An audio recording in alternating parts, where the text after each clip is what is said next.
Welcome to the Magnetic Podcast. We don't fuck around. We get right to it. I am your host, Steve Schmidt. And James, I just realized I've never said your last name out loud on the air before. It's not that hard. Hanzamenelis. You got it right the first time. Hanzamenelis. What culture is that? What is your background? That's as Greek as it gets. Is it the Zamenelis? Is it the whole like Theodopolis to that? Like the whole... Yeah. Okay. Well, in Greek, it breaks down to Holy Man of Christ. Oh, that's So it. that's Just right. Holy Yeah, Man so- of Christ. Like that's a big name that your parents gave you, James. I love it. Like you've Yeah. got a great last name. There are only two families in the U.S. with that last name. Are you serious? Yeah, it's my family, and then there's another family in Florida. That's it. Have you ever talked to them? My dad did. I haven't. We could prank call them right now if you'd like. Cold call them. Two The cold number off the callers. I seamless. think we could get something done. Okay, so here's how I met James. James and I have top of the funnel love. I would say that we are not in the majority. It seems like a lot of people call it who want to be creators are and really good creators are Jason Bay. I think of comes to mind. Top of funnel. Love Jason Bay. Love the second the guys over at 60 Seconds to President's Club or whatever that I should know that. Like I love what they're doing from a content perspective. They're cataloging things and making it very easy to learn. James, you've now taken your talents to South Beach, just kidding, to Phone Burner, and you are creating something out of that brand that I can say was a little bit stagnant, right? Like it felt like Phone Burner was like, well, they're there too, but let's talk to Orem and these other Salesfinity guys who are making some noise, and there's a lot of options. James, welcome to the Magnetic Podcast. We're not just going to talk about cold calls, guys, but this is how we met, our love for the top of the funnel, but we're also those guys who go, maybe there's a different way to do this, where I don't just have to be on the phone for 3 hours. I can also create content that scales and lasts forever. James, tell us where you're coming from. Let's get some background. How'd you get into sales? What were you doing right before this? Because I love this story. You and I sat down and broke bread 2 weeks ago. Was it in 2 weeks ago in Irvine? Yep. Which I was super grateful for. Oh, that was fun. Yeah. Super fun to get out there. I'll be back there in 3 months or in April next. Yeah.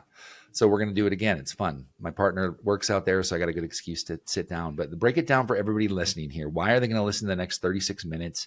What did you do that's so important and that could change their life if they just listen to you? Yeah. I'll give you the super high level breakdown. So I don't even know how long it's been, about 5 years now. Look, maybe a little under 5 years, but I was working at a Whole Foods, and I first one in, last one out every day. I would do overnight shifts, 12 hours, 14 hours. I think one time I did an 18-hour shift. And it's one of those things where it's like I was completely busting it, every night, doing it 6-7 days a week, trying to bring in as much money as I could. And then a position opened up shortly after my first daughter was born. And I talked to my manager about it. I was like, I want that. It's like an assistant manager role. Yeah. And he looked the other way. And then at that point, I was just like, you know what? I'm never doing this. I was like, I'm done. So I started applying around, and I was going to work at T-Mobile. They ended up last minute pulling the plug on that. They missed Couldn't a good find one. a job. Yeah. Very T-Mobile alumni here, by the way. The best portion of my career, T-Mobile, 5 years. Yeah. A lot of people love mobile sales. Yeah. They love that. But they pulled the plug last second. And then I ended up working for a company called 2020 Companies, selling a product called NRG, which is like a home electric, discounted electric plans and gasoline plans. They put you inside of a Walmart. You pitch all the people coming in. Man. And it was a decrease in pay, man. I went from $15.50 an hour to $11 an hour, but there was a commission. What year was this? 2020 or 2019. Okay, everybody. He just Right said he around did $15 an hour. My guess is you probably 10x that rate by now. It basically, yeah. Okay, cool. That's why you want to listen to the rest of what he has to say. So go on, James. And so it was a decrease in pay, but the $25 commission for everything you closed. Yeah. And so I came in, and that first week I had a hard time. My manager looked at me. He said, I'm going to can you if you don't pick it up. Next week, I was the leader in my little region. And the week after that, I was a leader in my state. Ooh, and then every year after leaderboard. That's right, man. It was a lot of people too. And then every month after that, I was either 1, 2, or 3. And so super competitive. Eventually landed in SaaS. Really fell in love with that because SaaS is crazy competitive.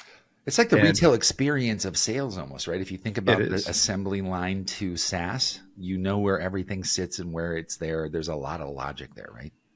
Yeah. I'll say this too. If you can succeed in SaaS, I think you could succeed in anything. I mean, you see it's so, so competitive. Uh, And after interviewing so many people who want to be SDRs, mhm. a lot of people, there's something they just don't get, something that just doesn't click for them. Sure. We're getting to a state, we're talking about this too in this podcast. We're getting to a point too where outbounding and SDRing is becoming more than just cold calling. Hmm. There's almost a fatigue of buyers making decisions over the phone Mm. because ever since 2020, I mean, ever since COVID, they began to hit like crazy Yeah. with cold calls. Yeah. And so that's where my love for content kicked in. Yeah. And so to be fully transparent, probably half my leads come from content. I spend a lot of time working on my content Yeah. because I book probably like 6, 7, 8 demos. If I'm having a good week, double digits every week in demos, 4 to 6 of them always come from 20 inbound, demos a month coming from content, right? People are willing at to pay, least. by the way, 200.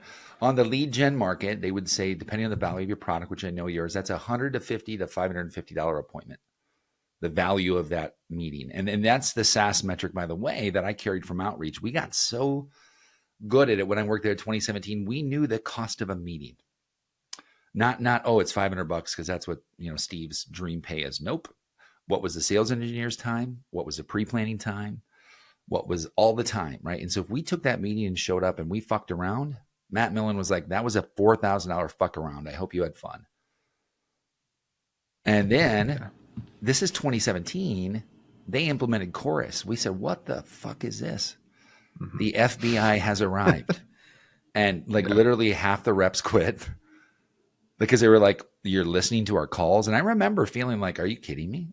Because we were Hmm. so rigid. Mark Casaglo was my boss and Matt Millen was his boss. Those are two of the most intense and like, I'm just saying what it is, ego driven leaders in the business, right? So you didn't have really a chance to say like, I don't agree with you.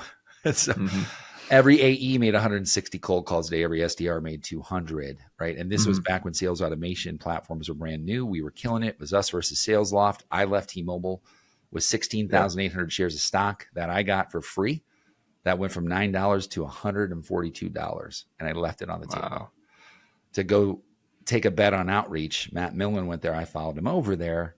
I ended up in rehab 7 years later and somehow got spun out of a bottle in South Dakota. And so I kind of went like, what happened? Like I went from trying to get into a unicorn, ended up in South Dakota, man, don't go down that road. That was like the fucking yellow brick to nowhere. And I had to go back to it and go, well, geez, here we are. Like you were working at Whole Foods. I was Yeah. spinning around doing my thing. Here we are creating content. Nobody gave you the license to do it. You just did it. Right. So nobody Exactly. like talk to me about that though, because really what I'm saying is you can fail, get paid, whatever, and then wake up one day and say, I'm gonna get really good at this. And then 10x your pay 2 years later. It looks easy on the outside. We all know it's not. So break down the mechanics of your head. When you first started thinking, I'm going to dabble in content. I see these guys out there, these gals, I see all these people. I'm going to start today and this is what I'm going to do. What was the thought? What was the first post, if you can remember? Walk me through that. I don't remember what the first post was. I will say this though. When I worked at MRP, and by the way, I'm not ripping it. I love MRP. MRP, if you're new in sales and you want to work at a call center, go work at MRP because you'll figure out very quickly whether or not it's for you. But at MRP, they had like they don't. This is what they told us: cold email does not work. Uh, Social selling does not work. You want to go knock on doors, doesn't work. The only thing that works is over the phone. And we all believed it. 200 yeah. sales reps believed it. And so what I did was after that job, I started becoming a little bit more active on LinkedIn, trying to follow people and learn Yeah. more. My first year in sales was like super, super focused on self development. Who'd you follow at first? Talk me through that. Like, who are the people who you were following and learning from? I followed a bunch of people when I first started, and I don't follow them anymore It's okay. because I think that's a how lot it of those. works, though, right?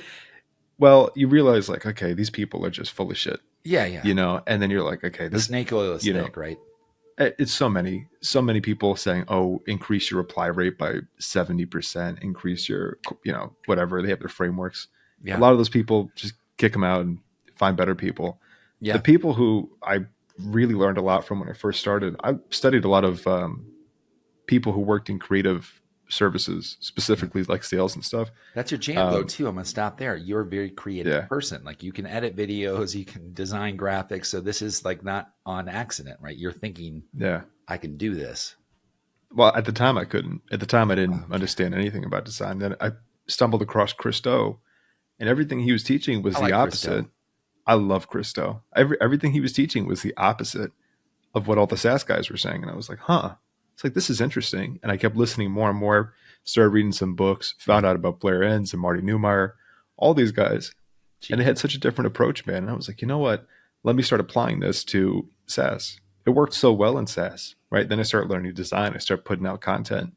At PayArc, specifically fintech, it's kind of hard to find people who are like going to be fully inbound. Yeah. And I don't think I ever got inbound leads from PayArc when I was working there, but Yeah. there's this super powerful, this is like the golden ticket that nobody sees about creating content. Yeah. You create content, and even if it doesn't directly drive business, there's a level of brand awareness that you bring to your brand, Oh, hell yeah. right? And then honestly, that works better than creating ads for your content or ads for your company. I mean, this is like what we see. I mean, content right now is the new version of advertising, in Yes. my opinion, especially if you're doing it from a personal brand. Yeah. Well, I think guys like Tom Bilyeu would agree with you. I mean, that guy started Quest and now he's not doing the impact theory school, right? And you look way up to the top and go, well, that seems too hard. I don't want to do it. And you go, well, those people have all had very long journeys to get where they are, whether it's your favorite creator on Instagram or whatnot. And it can be depressing some days when you start to compare. We talked about the obsession or the lust of the leaderboard. I've got it too. How do you not carry that mindset into content? Because I think that's where it gets stifled, is when you start to rank yourself like you would if you were an SDR amongst your quote unquote peers when you see how they're performing. Is that the kiss of death, or is it smart to do that? I don't know. For a lot of people, they're going to tell you, don't compare yourself to others. It's hard not to compare yourself to others because I mean, it's only human to do it, right? So for me, when I see, and I love Will Aiken, when I see him getting 10 times, 20 times the amount of Yep, impressions I get, it boils inside of me. of I'm like, course. damn, I was like, I wish I had that. And Yep. so then what I end up doing is studying up more on content creation. And I'm watching what other people are doing. Was it true G? Trying He to, creates a lot of his own stuff, right? Like that he guy's does, like in the yeah. lab, like doing all kinds of shit. Like he'll create his skit, write it.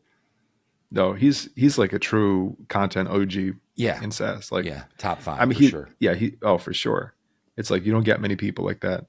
You go through your LinkedIn feed and it's like the same message repeated over and over and over and over by everyone. Yeah, And then when you get somebody like that who stands out, you're like, okay, I want to start doing what that person's doing. yeah, I just want to do it a little bit better. And so everything's a remix in content. You find something that you like, yeah, and then you add your own spin to it. hmm And I think that's the trick. You know what I mean?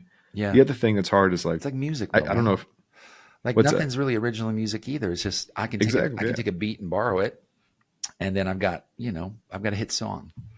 exactly. So when you're thinking about content, in my opinion, the best way to do it is find what you like and then remix it. Chris Walker would disagree, and I'm not trying to put you as his enemy. I would say I don't know. He'd say I don't ever follow content in the space I'm in because it influences the way I think, and I can't objectively do experiments when I'm constantly being influenced by people's content. I said that's smart because that Yeah. removes the bias. Because every day you're kind of leaning in on a post, going, "They might be right." Yeah. That's I've digested less content over the years because of that reason. Yeah, However, most people, and I know you probably know this too, just after working with enough people, they just don't have the IQ yeah, to come up with their own stuff without having some outside influence. And so hmm if everybody did that, I don't know what kind of content we'd get, but we'd get some pretty wonky content. So like, and that's the difference between a thought leader and then one of these yeah. gurus. There you go. Well, let's talk. This is a fun part of the show, and I just started doing it where like, and this is the eye-opening part. And I say we're all in this together, me, you, everybody. Like we're gonna share out the screen here of YouTube, and we're gonna go into your space. This is where it gets fun. This is Tom Bilyeu, by the way. Great thumbnails. He does all the things the right way. By the way, everybody observing, this is how you do it. And I just always say, like, let's just take a little scroll through here. I'll pause the video and say, if you look, there is never anything without calls to action. This looks a lot like a LinkedIn post, doesn't it? Oh, there's chapter markers. That's super important. Like, this is where it gets difficult. You cannot offshore this for $600 a month. Like, to do this kind of work is SEO. I want to repeat that. This is SEO. So YouTube is not just about the video. It's about what you say the video has when people go to YouTube to search it. So James, As we break down YouTube here, again, this is not to say like I'm going to bust your chops or phone burners or arms, but we're going to explore the space you're in as if I were someone making a decision and going to YouTube. This gets really fun, by the way, because nobody knows what's going to happen, including me. I didn't do this before this. I probably should start to do that. But as you can see, oh, I'm getting served a bunch of stuff on the right. Oh, what is this? YouTube. Oh, Steve, you like this. You'll also like this. So you can see sort of where my brain's at lately. It's kind of serving up all content that's like this, right? And all content he's a part of. Now, what is the keywords that I'm going to search? You probably know this better than anybody. If I'm coming into Phone Burner as a decision maker of your ideal client, what am I looking for? What am I thinking? I'm assuming that you have some level of awareness about what a power dialer is. So if I'm going on LinkedIn, or not LinkedIn, I'm on LinkedIn too much. If I'm going on YouTube, yeah, I would put something like that: how to drive sales with cold calls. We'll start there, and then we're going to dialer. let you go next. I'm just saying, well, that's not. I'm certainly Okay. right here. We all know, this guy's putting a ton of time into what he's doing. We've got another person here. We might have some people who are trying to sell Apollo, right? There's a ton of Apollo partners who are in the affiliate game who use keywords there. But here you go. Okay, let's look at who this. I always say, let's look at who this person is selling. I always say, not what they're telling, because they could be saying this is the best headset. And if you all think back to 1997 when we first got YouTube, I remember the video I watched was a guy showing me how to change oil in my car. What I didn't think about is that mother was making 10% off of every bottle of Pennzoil that I was buying on the call to action button. And that's when this really starts to make sense. So my guess is this person here is trying to sell me something not in there per se. Okay, so no call to action that drives me to a clickable purchase of Phone Burner. But I go, well, how the heck did that person get the most views? And let's go back a little bit. Let's go into your keywords. What would you type in if you were coming in looking for power dialing software for a SaaS company? I would type in best cold calling dialer. Probably something simple like that. Okay, so best cold calling dialer. Not power dialer, just dialer, right? Yeah, probably. Look at that. For real estate, obviously, they're differentiating. So there's keywords are super important. Okay. So I'm going to filter it now. This is super important. So we're going to go view count, not relevance. That's a big changer. So this guy, I'm telling you, like how, I don't know. This guy's sitting on his couch, right? Mm-hmm. Cold calling SMMA. Here's how you cold call to schedule meetings for SMMA. Don't know what that is. It's probably some, I don't know. Let's go. These guys, man, I feel really old right now. Sorry, Matt McNamara. This guy was on LinkedIn. You know Matt? I want you to imagine for a moment. So there's Matt. I do, yeah. Is that like 500,000 views here? Okay. Is Yeah, Matt trying to sell us anything here? Yeah, he's trying to get us the SDR sales template, break into tech sales, my favorite sales books. He's going to get paid on every one of those, sales books. I bet you he gets an affiliate. Okay, so Matt decided to be the hustler from Philadelphia who's making YouTube. I'm going to subscribe to him. No wonder he's not on LinkedIn anymore. It's still probably not showing me a power dialer, though. So I got to go back and go, well, where are you guys showing up here? Because to me, it wouldn't be here's the power dialer. It'd be here's how to book 20 meetings a day or some weird, never go back, like how to work less than 2 hours a day and still get your cold calls in. This guy's making Trent, you just had him on your show. Trent's making a huge dent. Props to Trent. But I don't see any power dialers in here. I show people who are talking. Oh, there we go. Auto dialers, finally. So that's where I go, well, as a consumer, I still don't know really what I'm doing. I'm going to get lost in this sea. But the deal is this. Who is the sea that can suck me in? That is now the contest you're playing. Because I always say, if you can meet somebody on the journey of where they are right now, and they go, that's exactly where I'm at. And I would do, here's your top 5 power dialers for SaaS companies. And, here's why I think each one is one. And here's the link to buy each one of them. And then I'd go here and I'd go to my link tree. And now you know where I'm going with the rest of this stuff. This is where we're really getting to. Oh, Steve uses Apollo. I want to get Apollo. Okay, I got to go get Apollo. Steve gets paid every time Apollo is purchased now. So for fun, let's go back to YouTube and just get it back to the subject is let's go to your YouTube page, James. And then I'm going to shut up and let you start talking because you recently made a decision to say, I'm going to dive into YouTube. I'm going to dive in the ocean. Where do I find you at the keyword? Because this is the interesting part. People go, oh, just type my name. And I go, really? Because it's not LinkedIn. So how am I going to find you? That's a good question. So let's type in your name. Yeah, well, the hard part about my name is nobody can get the last name right. So Maines, not James. Pardon me. Oh, there you are. There are a couple ways. I popped up. Yeah, there you are. I'm going to It's not share this showing on my tab. side. So Oh, you there we you go. showed up with your name search. Okay. Is there other keywords that you think might get us there? Maybe the other people who I had on my podcast, if we type their names in, it might come up. There Okay. you are There. Look at on the that. right side. Well, and this is Yep. the thing. So you got a guy like Trent who's super popular, right? And so you're getting him on, and let's be honest, you're going to benefit from that. It also takes a lot of time, and you're seeing like you're back at the bottom now. Like you're back to starting from scratch to getting these 7, 10, 30 views. But Mm-hmm. back to you, you've got a strategy here. You've got a podcast and you're interviewing people, and your thumbnails are on point, by the way. And I'm even looking at the people you're interviewing going, are these relevant people? We all know Landon Hobbs. Okay, you got people who people know. That's good. Not a lot of views on those, especially this ugly guy down here. That was in Colombia. That was fun. I'd say that, like you said, inconsistency, right, is a thing. Um, Keyword searches, and this is you do a good job here. You link to the podcast, but I don't know what the show's about, right? And so I go, what I do on this show is also give everybody an opportunity to say, we all don't know together. Like, let's all make this, because I guarantee people are listening right now going, oh shit. Like they're going to the YouTube, and I go, yeah, me too. Because when I started this company, what I saw, James, and was this. I saw people like you going, this is an untapped space. I want to go to the place where people are actually searching for things, not people, and where the feed is mine, not driven by an algorithm that's going to feed me the content that it's think is relevant to me. So talk to me about that. What is your brain thinking right now as we're going through this? Is there some insecurity? Is there some doubt? Is there like, hey, this is a huge opportunity? What are you thinking? Because like you're killing it. But here we are on YouTube going, oh man, now I got to get good at this.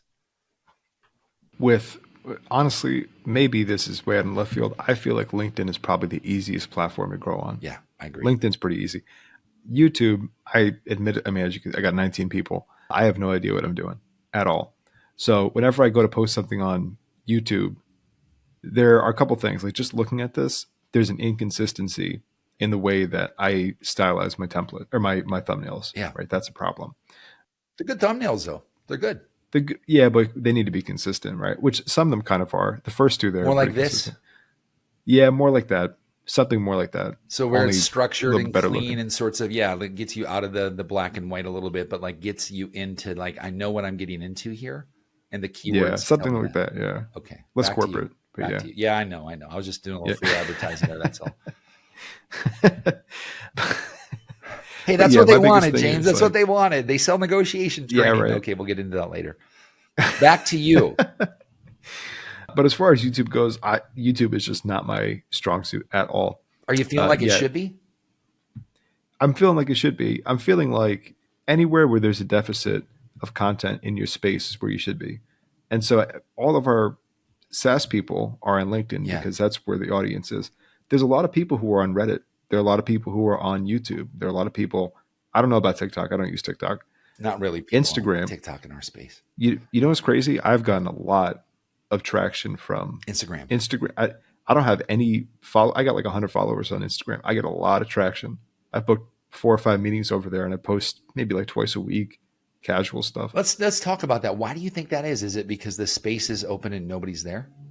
Exactly. And then, what's fun too is there are a lot of bigger influencers who at LinkedIn might have 100,000, 200,000 followers who don't follow you on LinkedIn, or they're not. And if they're connected with you, your content's being hidden. Yeah. Right. Yeah. Same deal with you want to connect with your audience specifically, like people who are in your TAM. And when you do it on LinkedIn, what happens is your content gets swarmed by everybody else's content, probably goes unseen. On Instagram, you connect with your TAM or people who are bigger on LinkedIn, not so big on other platforms. All of a sudden, they start talking to you. How do you find your connections on Instagram? Because it's easy on LinkedIn. They have such a great search criteria. They have Sales Navigator. How do you build your TAM out on Instagram? It starts with the top and then I move down. Okay. So at first what I'm doing is I'm following people like you. I'm following people like Scott Leese, Chris Walker, anybody who's in that top tier range, right? Yep. And then Instagram starts referring me people who follow you guys. Got it. For me to follow them. There you go. So and same deal with ads. You can go steal their followers too, right? Yeah, you can go steal their followers. Yeah. I'm just saying, like Joel Aguirre's an HR guy. He's on TikTok. The guy does a live. He gets like 5,000 people on. And he's just huge in that space. And there's only so much time in a day, James. You got to work, your dad. Like there's LinkedIn, there's YouTube. Oh, by the way, you got to respond to the people. Oh, by the way, you got to make cold calls for your job too. And at some point in time, I think people go, I don't know where to stop, and I don't know where to start.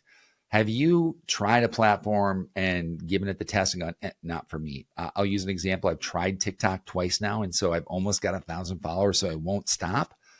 It's the most fun platform. I just don't know what to do on it yet. Like, I don't know what is the magnetic vibe to put out there. Like, because podcasts don't translate well on TikTok. You've got to kind of do the scripted skit, and that takes planning. And I don't know if our audience lives there. So if I invest 30, 40 hours of my life into there and there's no return, I've now taken that away from another platform. So I think there's a rule that everybody should follow, which I think I got this from Chris Walker too. His name keeps coming up. Yeah. He's good. He's the GOAT, man. He's the best. GOAT. Yeah. Yeah. Truly the best. I don't think you should start on a second platform until you've established a facility for selling on one. Yeah. And so for me, LinkedIn, I mean, my LinkedIn's almost on autopilot. I only need to post once or twice a day. Yeah. And I'm getting a lot of impressions, and I'm getting, you know what I mean? It's easy. How many for me. impressions on average? On average, I've been getting roughly 3,500. That's great, man. I used to get Yeah, 10,000, for right now, and right now it's around 2,000. So you're killing it in this new world of LinkedIn. Yeah, I am putting a lot of thought into like how I do it and hooking people and stuff like that. So yeah, there's nuance to that, right? But after you master one channel, start focusing on another channel. And so for me, first thing was LinkedIn. LinkedIn's on autopilot now, taking everything over to X. X, there is this gigantic market and nobody's touching it. And nobody in our space is doing X right because they're treating X like LinkedIn. Yeah, which is funny. Repurposing content over there. Well, not only they're repurposing it, but same people. Yeah, same people. It's just, you know, and then X is such a different beast. Oh man! And so once you start understanding all the shit talk, I love it. All man. the shit talk. It's so fun, man. How much? Okay, but now you're like, where do you? I know I'm not saying, oh, where do you find the time? But like, where do you find the time? Like, because now you have to be diligent with your time. Like, you got to go to X, you got to go to LinkedIn, you got to go to YouTube, you got to put thumbnails up, you got to edit the videos. Like, and this isn't your job. It's not my, well, it is my job, but it's not my job. And so a little extra credit then. Here's the thing is like the answer that nobody wants to hear is you can outsource a lot of this stuff and make it easy for yourself. I don't have enough money to start outsourcing all of it. Yeah. You lose control when you outsource too. Yeah. And that's the thing too, is like you lose control. And I feel like I'm still establishing a lot of skills in content creation. So I'm not even at that point yet where I would do something like that. And I don't know if I ever would. But I think it'd be a waste if you didn't, to be clear, James. Yeah, I think it's a waste for a lot of people who put time into their content. I'm saying it'd be a waste if you didn't pursue this because you're very good at it, right? Well, let me tell you this. So we're actively demoing with a company called Grin right now, right? And you probably know about Grin. Yep. It's a content management. I don't know what you want to call it, software, CRM type of deal. Yep. And the way it works is it helps you find influencers for your product. Yep. These influencers who are around my size, right? And you're probably like 3 or 4 times as big as them. These people are getting paid anywhere between like $1,200 a post to $1,600. I mean, what? Like that's crazy. You know what I mean? When I first started, my paychecks weren't even that big. Yeah. You know what I mean? Are you on Grin yourself as I call it influencer?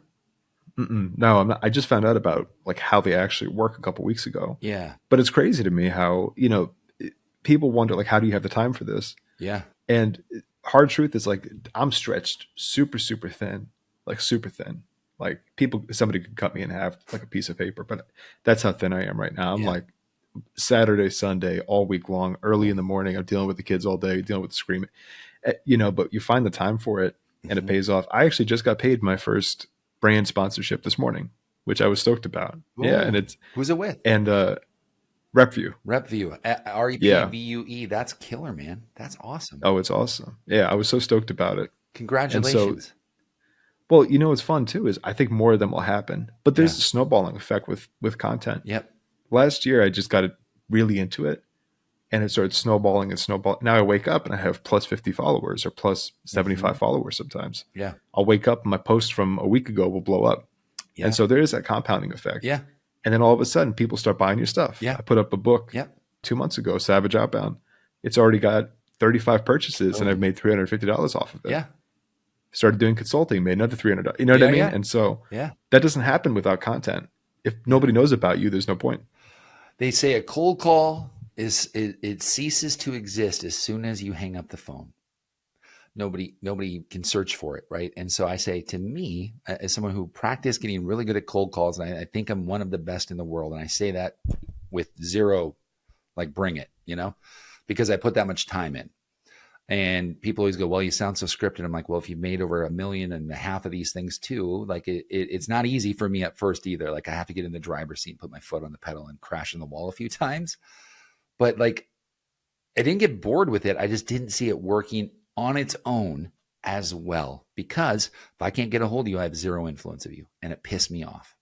And I said, well, if I want to have influence on somebody, how do I do that? I can only do it through triangulation. I need to be all around them all the time. How do you do that? Content, cold calls, emails, content, cold calls, emails. It's the old Agoji, right? DM, voicemail, da da da. I go, yeah, nobody ever really did that right anyways, but it looked good on paper. Trust me, I saw Agoji try to get pulled off at the place that invented Agoji. It did not happen how it looks at all, but it looks pretty, and it can sell a lot of books and consulting hours, and it conceptually and hypothetically should work very well. We all know with SDRs, the number one thing is they don't execute tasks on time. And so, because they get piled up, I mean, you enroll 100 people a day, all of a sudden I go, well, James, I got 1,700 steps due today. What do I do first? And you go, oh shit, you got to provision 4 more emails and get through the DMARC and the SPK. And I go, whoa, hold on. I'm a founder. I don't really know what I'm doing with this stuff, James. And so that's where we help people. And so when I think of people like you, the reason I think you'd be a great founder is because if you can do your own content, you've solved the new business problem, the marketing problem.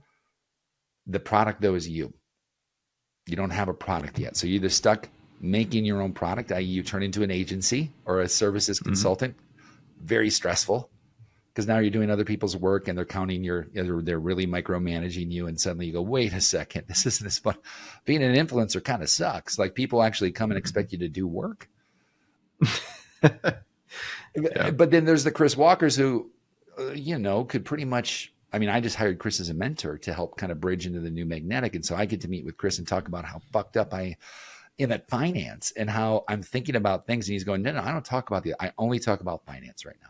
I want to work with founders who want to understand a P&L to how to make it work for them in the agency model. And I'm going, then you're specifically in the niche where I am looking for the product. And I said, I bet you arrived there after a lot of data. He goes, oh yeah. The second biggest area, James, this is for you and other people. He says that he sees as an opportunity right now is for people who can explain the CRM data and make sense of it and organize it for companies. They will pay any amount of money because it's a fucking mess. Nowhere in there, he said, is people paying for content. And he said that's the number one thing where he says they'll dish out $100K that month in paid ads and convert very little of it. But if you come and say, well, I'm James, and this isn't you, but I'm saying I'm James, I create content, I charge $5K a month. I go, you fucking nuts? $5K a month? I can outsource this to India for $600. They edit my videos. As a matter of fact, I got CapCut and captions on my phone. I can just do it right here. What would you tell those founders, knowing you've done the work yourself, that it's not that easy? And don't forget, Mrs. or Mr. Founder, you got to go run a company. You got to develop a product and come up with a team. And sure, it sounds nice. It's a lot of fucking work.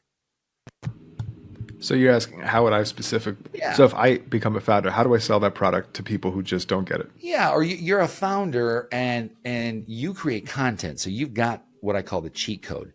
If I'm a founder going, well, James, let's say you founded a company doing what you do to help people with content. Go, James, you're really good at this. You seem to get this, but I can do this on my own for $5K. By the way, James is not founding, to my knowledge, a content company. This is hypothetically speaking. But this is saying he's good at it. It could be his product, and tomorrow he could spin on LinkedIn, make an announcement that he's a content creator, probably get $50,000 in his bank account, some contracts, and he'd be off and running. But what advice do you give those people who say, man, I don't have a lot of time, I'm not very experienced as this, James. Can I just get your manual on how to do this and then do it on my own? Or do I really need to stop and think about this content journey I'm about to go on? My wife always says to me, you should charge people for this. I agree. I'll put something on LinkedIn. Well, here's the thing is like, you and I say this every time we talk. We're like, because we're outbounders, we're very direct response thinking. And I put this out, I should get paid that for this. That's how I've always thought. framework I've always followed, or I've been following, is give, give, give, give, give, take. Mm. And so I give away a lot of stuff for free.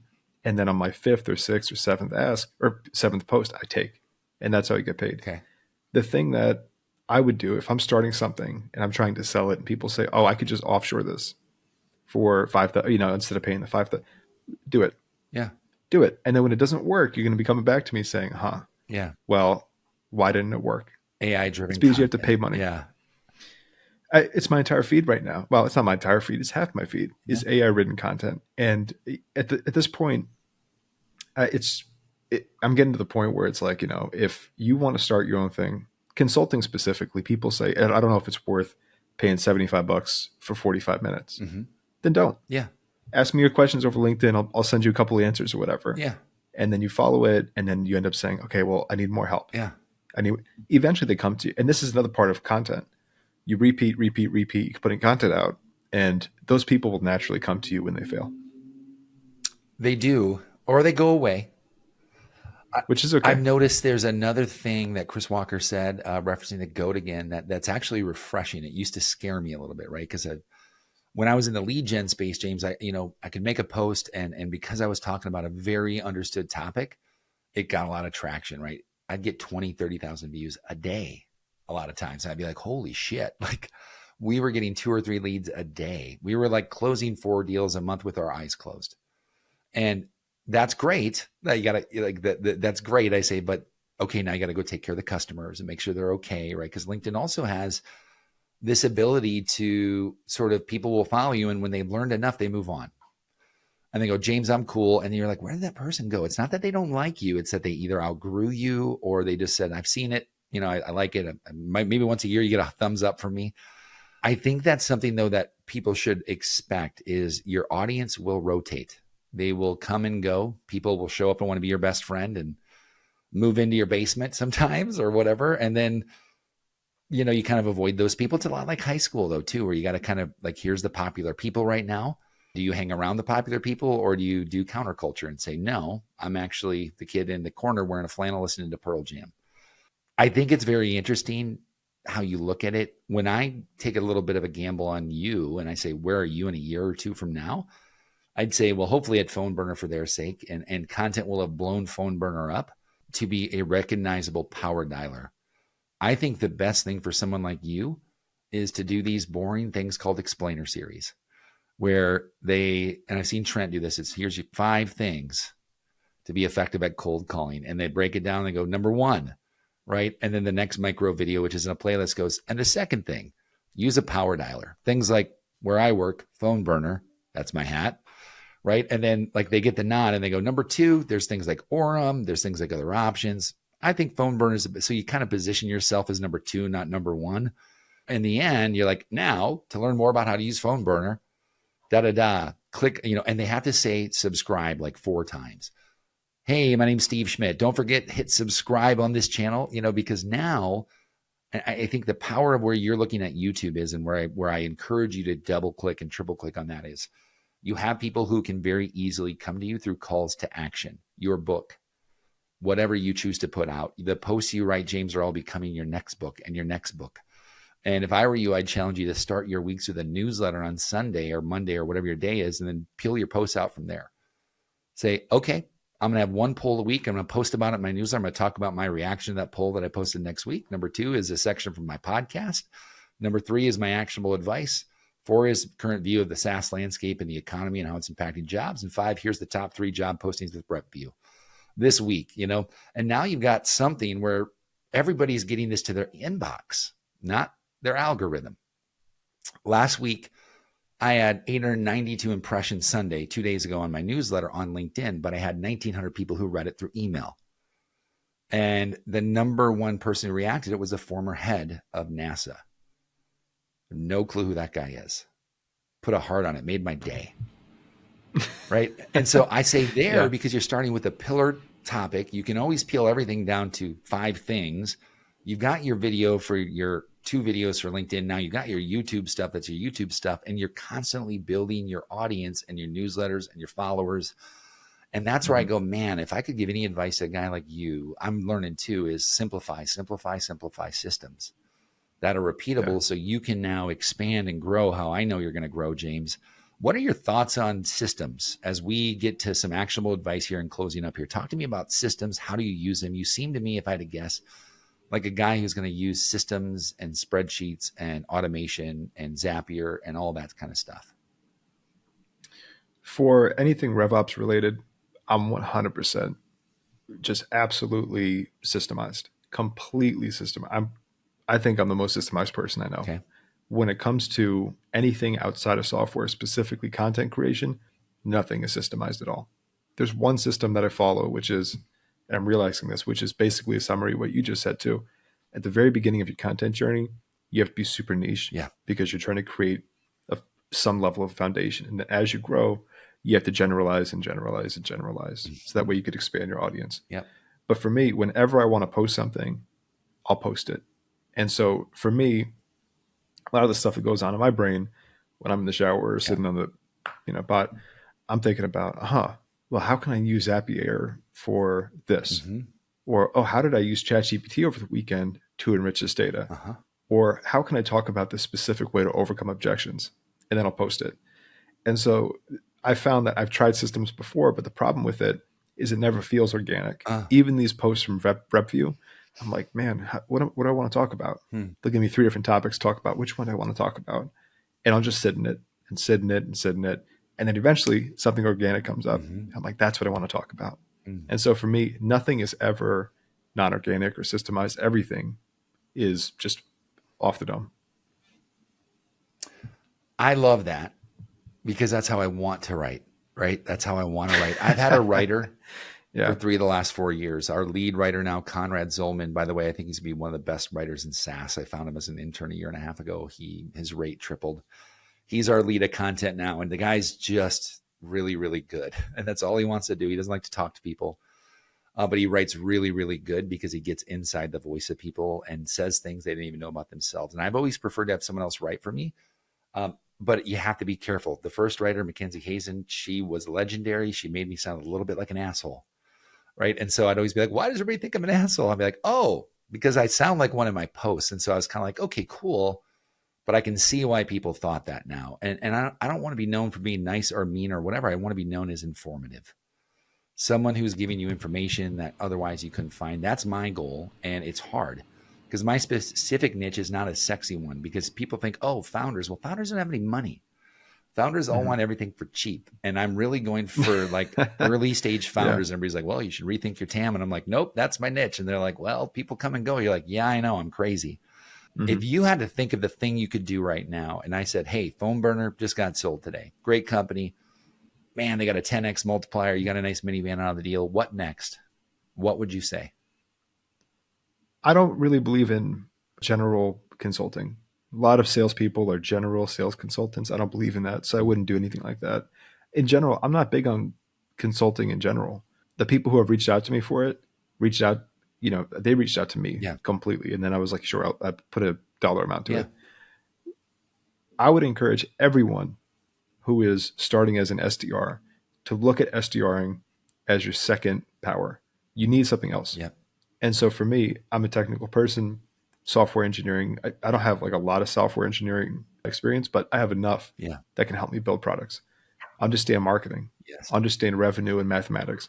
Those things on top of SDRing make it easier for you to start your own thing. And so for me, I'm actually in the process of doing this right now.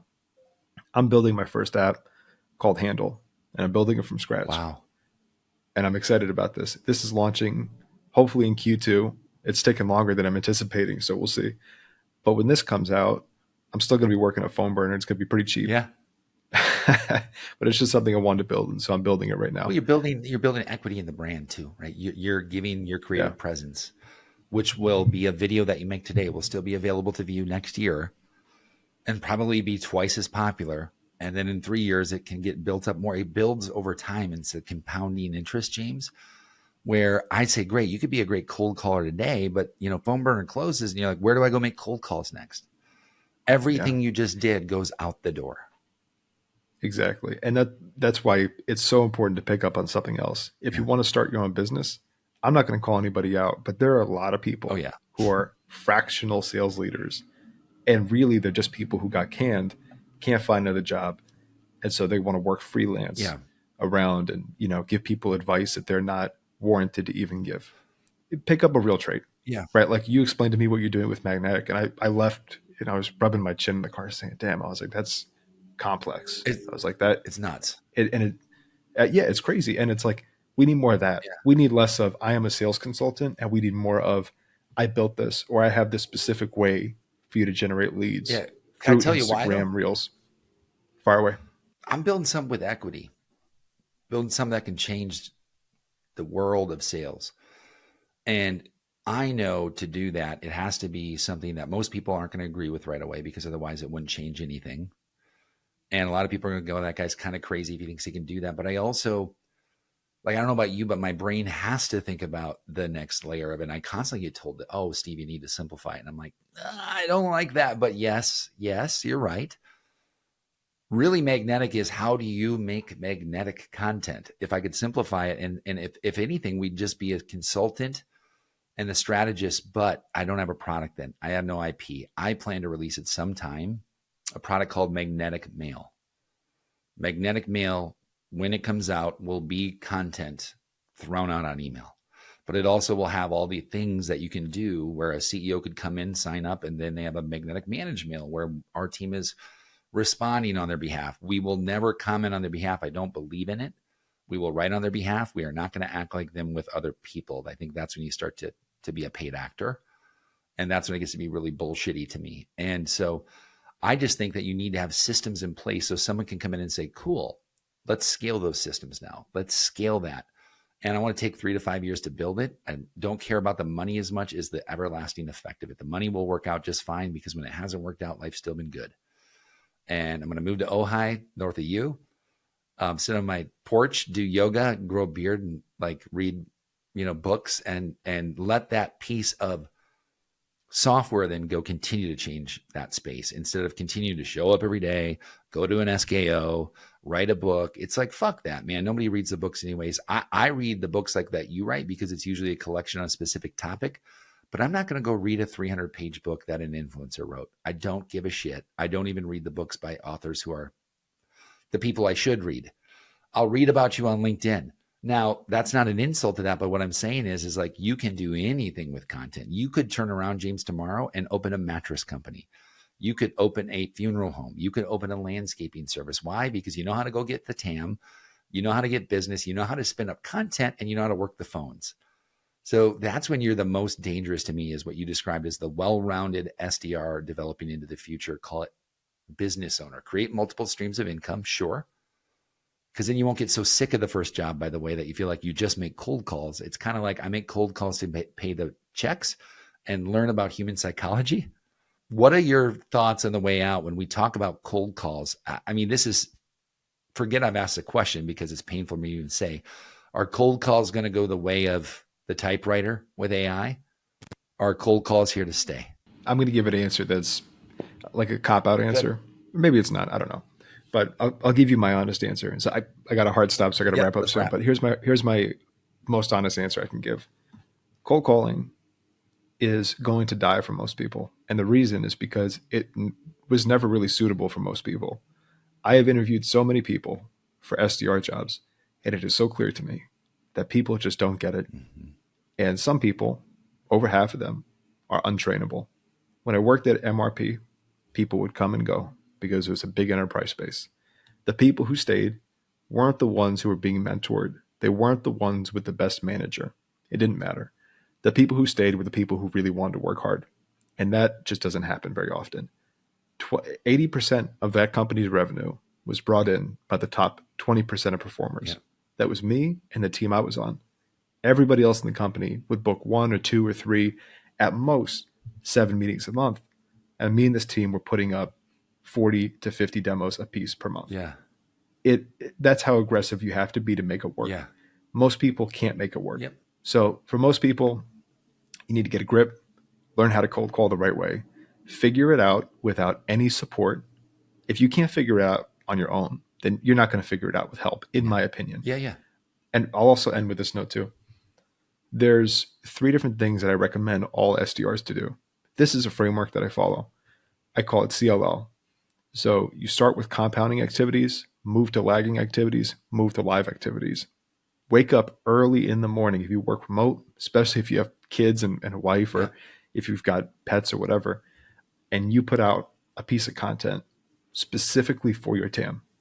That's the first thing you do. Mm-hmm. That's your compounding activity, content Yep. compounds. The second thing you do is you put out a piece of lagging activity. These are things like cold DMs, cold emails, anything that has a delayed Love response to that. it or a lagging response to it. Send those out in the morning too. And then, very last, for the rest of the day, focus on your live activities. And these are things that you do in real time: Mm-hmm. live events, cold calling over the phone, anything that happens in real time. Now, what happens is you do create a system where in the morning, you have these compounding activities that compound leads for you throughout the day, throughout the week, and so forth. Then you have these lagging activities. And so while you're doing your live activities, people are responding back to your emails and DMs as you're doing your live calls.